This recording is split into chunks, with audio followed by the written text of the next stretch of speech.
Hello everyone and welcome to A Slice of My Life.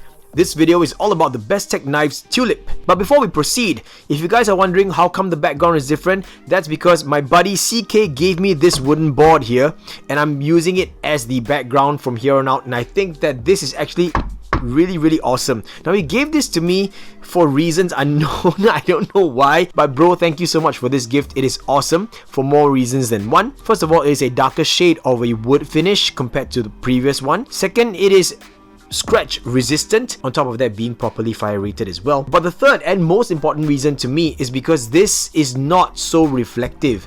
So the way it diffuses light is really nice. You don't actually see the two light bar reflections that you usually get in my videos, and I love the way the light just kind of shines there, and the shadow being casted is just really soft. I like it. So yes, thank you once again CK. I will put a link to his Instagram page on screen as well as in the description box down below. You guys should go check him out because he is another EDC head here in Singapore. Pretty awesome guy. But yes, thank you bro, thank you so much. Now with that out of the way, let's talk about the Tulip. So guys, the Tulip here in my hand is made by Bestech knives, featuring titanium handles as well as an M390 blade steel, and it looks like a KIRIDASHI style folding pocket knife. Now if you're wondering how come this is always in the open position, and that's because after watching a few videos of this on YouTube, I realized that most of the time the reviewers, I might have missed out on this completely, so please pardon me, but at least all videos that I came across of the Bestech knives Tulip is featuring the frame lock version, and this right here is the ball lock version. Yes guys, there are two versions of this knife. Now the biggest difference besides the locking mechanism is the fact that the ball lock version has a slightly different blade shape, or I could say like a flipper profile. Yeah, because the blade shape is the same as the KIRIDASHI thing, but I guess this flipper profile is completely different. Like the frame lock version has a traditional, I'm just gonna call it a more traditional front flipper shape where it goes up here and then it recedes down into the a bolster area of the knife. But this one here has this fin kind of sticking out, and I gotta confess to you guys, initially I had no idea what a ball lock is, so I was thinking, well, let's just get it and see how it works out. And also because I wanted to kind of get a feel of how this particular flipper shape is going to feel in hand, and yeah, I just wanted something different. But I gotta tell you guys that it actually doesn't really make much of a difference. You just kind of pull it and it flips open like that. And if you're wondering what is the possibility of thumb flipping this thing open, well, let's just try it now, because that's kind of soft. I need to rephrase that. The detent is a little bit softer there. But yes, let's try it again. There we go. So it is possible to thumb flip this thing open. Let me just do it again to confirm it with you guys. There we go. So it is quite simple to thumb flip this thing open, but it's not as satisfying as, say, for example, thumb flipping open a damn Designs Oni, because yeah, well, it's slightly smaller than the Oni, right? But if we're comparing it to, say, a full-size knife, then maybe, for example, a Kaiser Feist, yeah, that actually feels quite satisfying. Not this one over here, because the detent here is actually quite soft. And if you guys can hear, there is a little bit of a high-pitched gritty sound. And that's because I actually haven't opened this guy yet. I have not yet cleaned this guy up. It has been in this position, or this configuration I should say, for the past I would want to say 8 to 9 months, and that is going to lead us into story time. First of all, let me get this out here. So I've got this thing here, it says BESUS5, but you guys can see a screw here, and that is a replacement screw for the pocket clip. And that was sent to me by the US partner of Bestech Knives, who is none other than Eric Outer of Outer Limitless. So yeah, this name card actually came with this particular screw, and I think that you guys who are in the whole EDC space would have known about Outer Limitless, because I think that they have a pretty awesome YouTube channel. But yes, so what happened guys, what happened in the first place, I got this in and I started using it, and I was thinking, well, this is not bad, like this is quite an interesting knife and I want to kind of carry it. But after a while I realized that, well, this pocket clip isn't really doing much good for me, because it's not a deep carry pocket clip, and I actually have quite a bit of it sticking out of my pocket. Plus the fact that this is so small, it felt like this was going to slip out of my pocket at any point of time. Like, let me just show you guys.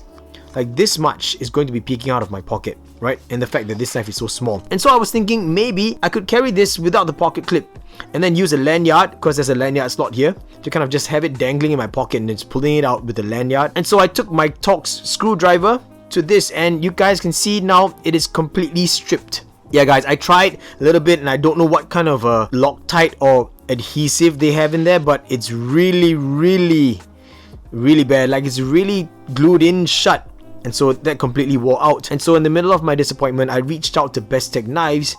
Well, initially I reached out to Blade HQ because I got this from Blade HQ, and then they forwarded me to Bestech Knives, and I said I needed to get myself a replacement screw because I stripped the screw, and then they sent me this. But guys, it wasn't that straightforward. You know me and my luck.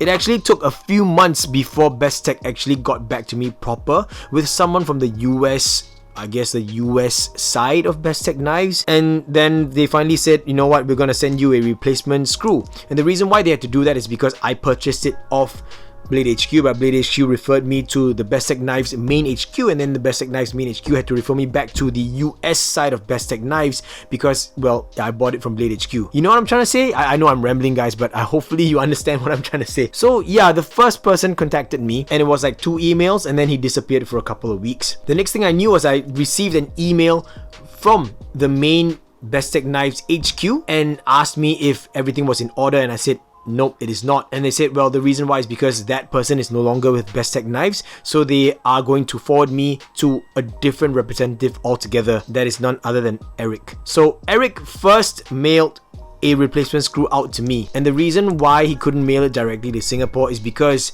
I bought that from Blade HQ. Blade HQ doesn't send directly to Singapore, they send it to a freight forwarder in the US. So Eric sent the screw to that same address. And the funny thing is that when the freight forwarder received that package, they took a picture of it and said, hey Ben, there's actually nothing in this package besides just a name card and a small little Ziploc bag in a folded piece of paper. And I was like, well, that's kind of strange. Just send it over, I guess. So I paid the freight forwarder to send that package over. It arrived and I was like, what is this? And so what happened was it actually broke out of the package. This screw actually broke through the Ziploc bag, punctured a hole in that piece of paper, and punctured a hole through the envelope, dropped out while it was en route from Eric to the forwarder. And so yeah, so that plus delays due to the pandemic, and after a few more months, Eric was finally able to mail out a second replacement screw to me. This time it got to me safely without any problems, and so before I can actually install that screw here, I have to remove this screw first, but I'm gonna have to find a way to remove it because it is already stripped. So yes guys, this is my story of the Bestech Knives Tulip. I know you guys weren't actually tuned in for story time because this video is kind of like telling you about the Bestech Knives Tulip. Yeah, I'll give you some specs and I'll put the specs on screen over here so that you guys can refer to that. And as you are looking at the specs of this thing, you'll realize that there are some dings and some knocks here on the pocket clip area as well as the back, and that's because I actually dropped this on the floor a couple of times when I was out, on solid concrete, guys. So yeah, it's got a couple of scratches and dings here, but the scales are made of titanium, and the hardware I believe is stainless steel, and this thing is just really small, like really small, very comfortable, very pocketable. But I have to tell you guys that when you hold it in hand like that, and this forward or stand grip or the hammer grip, this actually feels quite hefty. The only thing is that it's a 3-finger grip. Like your pinky is not going to grab onto anything, but this thing feels quite hefty in hand. But for some reason, whenever I have this knife deployed, I find myself holding this knife in either the pinch grip or the pointer grip. I don't actually hold it this way. Probably it's because of the size, right? I don't know, but that just feels very natural to me, especially the pointer grip, because it feels like it's really easy to just get some slicing done, like opening packages. Like this is the perfect box cutter in my opinion. With the M390 steel like that, I'm never gonna have to sharpen it, because I'm just cutting tape and cardboard. Like this thing for sure is gonna be holding up its edge for a long time, right? So this is actually the grip that I hold it in most. It just feels very comfortable. It kind of curves and flows that way. So this is the most comfortable grip, and I don't even think about it. It's subconscious. I just kind of veer into this grip like that. Now I gotta say that the action on this isn't fantastic, but that could be a property of the ball lock mechanism. Like this is my first ball lock knife. I mean, I haven't opened it up, so I haven't actually seen what it really is like on the inside, but it doesn't really feel very secure. So I'm definitely not going to be using this for any harder tasks besides just cutting cardboard and paper and slicing just really thin stuff, because this really just like, maybe it's a detent, it just feels soft, like I don't feel confident. And the next thing, well, it's more of a gripe than anything. There's a secondary reason why I don't want the pocket clip there, and that's because the way I hold it, at least when I'm actually deploying it, see how my middle finger is resting exactly on the pocket clip?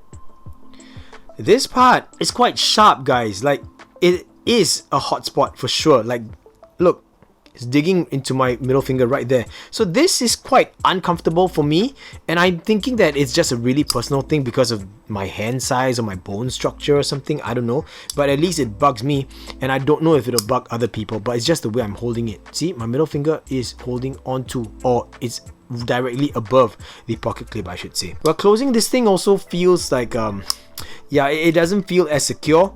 Like, I remember, for example, when I handled a Surge Bean, and of course the Bean knockoff that my buddy Adrian gave to me, the closing on that actually feels very deliberate.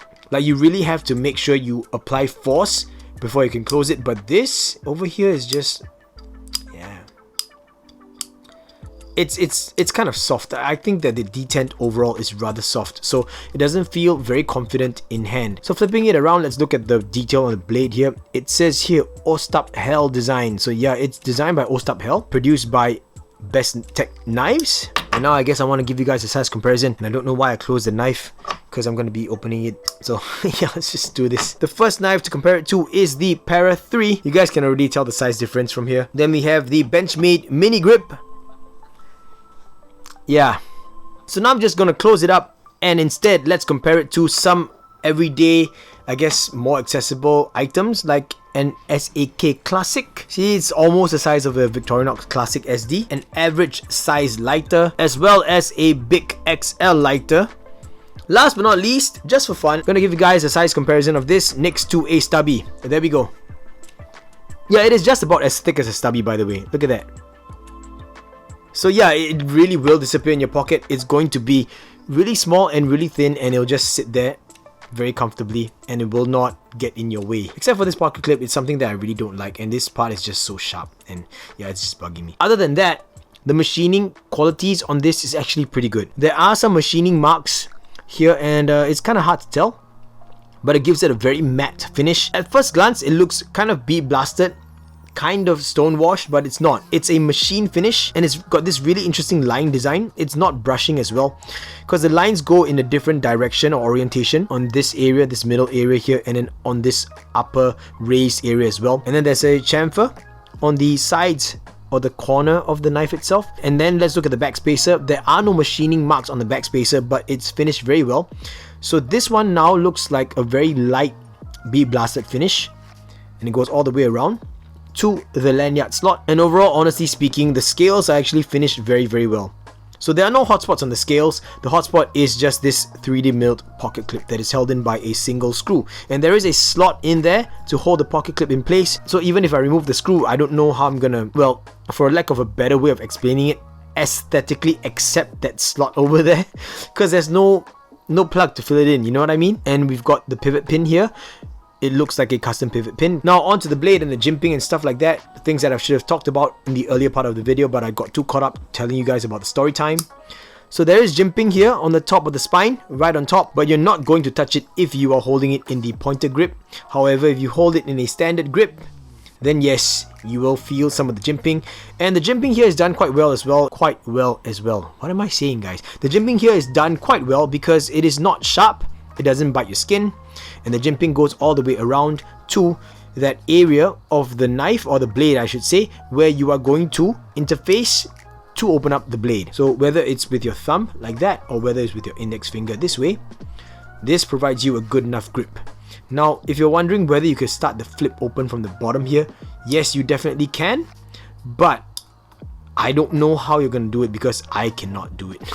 I do have to say though, if you're deploying it with your thumb, you gotta be careful of this area here, right on top. You don't want to let this part of the blade pinch your index finger or the meat of your index finger, just like that, see? So you don't want to pinch it because it'll hurt you. Just make sure you keep this area clear and you should be fine.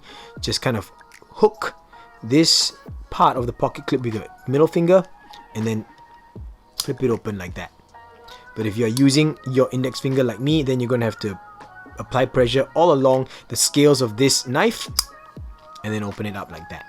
And so with all of that said, guys, I gotta give you guys my verdict, and I don't really enjoy this knife. Like, I mean, it looks cool, but this screw stripping is a little bit of a disappointment. It makes me think about the overall quality of the materials being used for this knife. Yeah, I know it's titanium for the pocket clip, titanium for the scales and the back spacer, M390 for the blade and everything, but you know, hardware is also part of the package, and that is just purely my opinion based on my experience. This hotspot here is really bugging me. It's really bugging me a lot. I don't like it. It is a small carry, but ever since I handled the Oni by Damn Designs, I was like, that's yeah, it is slightly bigger, but that's a perfect size knife if I want to go for a small carry. This just kind of like was a weird in between. I do have to say though that this actually sits on my desk within arm's reach. So this is my go-to knife whenever it comes to opening up packages. Like, look at that, guys. Like, I'm already in the position ready to open up a package, right? Just open up a box. Just the yeah, it's I guess it's intuitive in that way. It's just that the pocket clip bugs me. So if I continuously open it, yes, it's going to irritate the shit out of me. But if it's just one time, so I can get to opening a box, then that's completely fine.